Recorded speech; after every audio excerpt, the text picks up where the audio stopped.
Gary Barlow has revealed how losing his daughter Poppy gave him strength and perspective.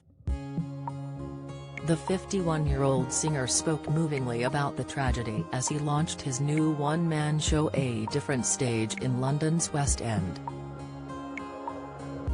As well as featuring his hits, it tells the story of Gary's life from how he grew up in a Cheshire town and joined Britain's biggest boy band, as well as his battles with bulimia, booze and cannabis.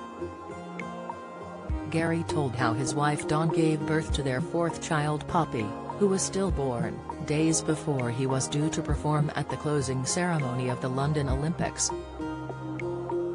He said, "It's August 2012, Dawn has gone for a last-minute checkup. Only 4 days to go, we're all so excited.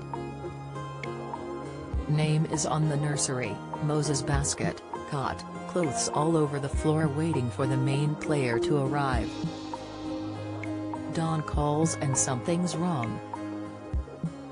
Now this is one of those phone calls where you live a lifetime in a second.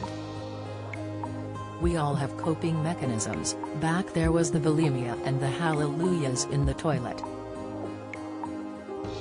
I'm not saying just having a run is going to cure it, but those were my coping mechanisms. I dealt with this by turning into bloody Inspector Gadget. Okay everybody, what to-do lists? Speak to the doctors, tick.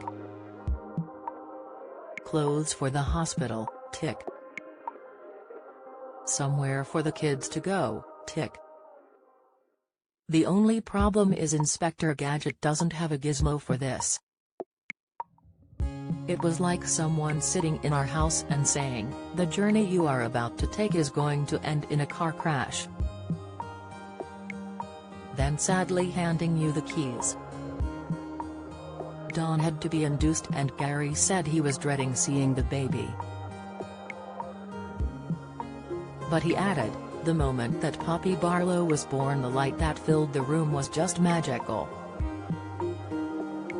Over that next hour we took turns nursing her, cuddling her, having pictures taken with her, hands, footprints, just anything to try and extend those short 60 minutes.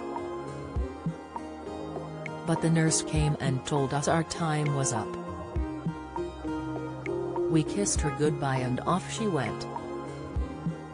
Gary praised his wife Dawn's reaction to the ordeal but told how he struggled to cope at first.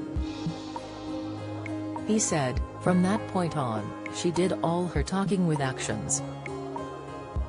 As soon as she was allowed back on her feet, pickups, drop-offs, parents' evenings, playdates, the whole time coping with loss so deep. There are just no words for that kind of strength.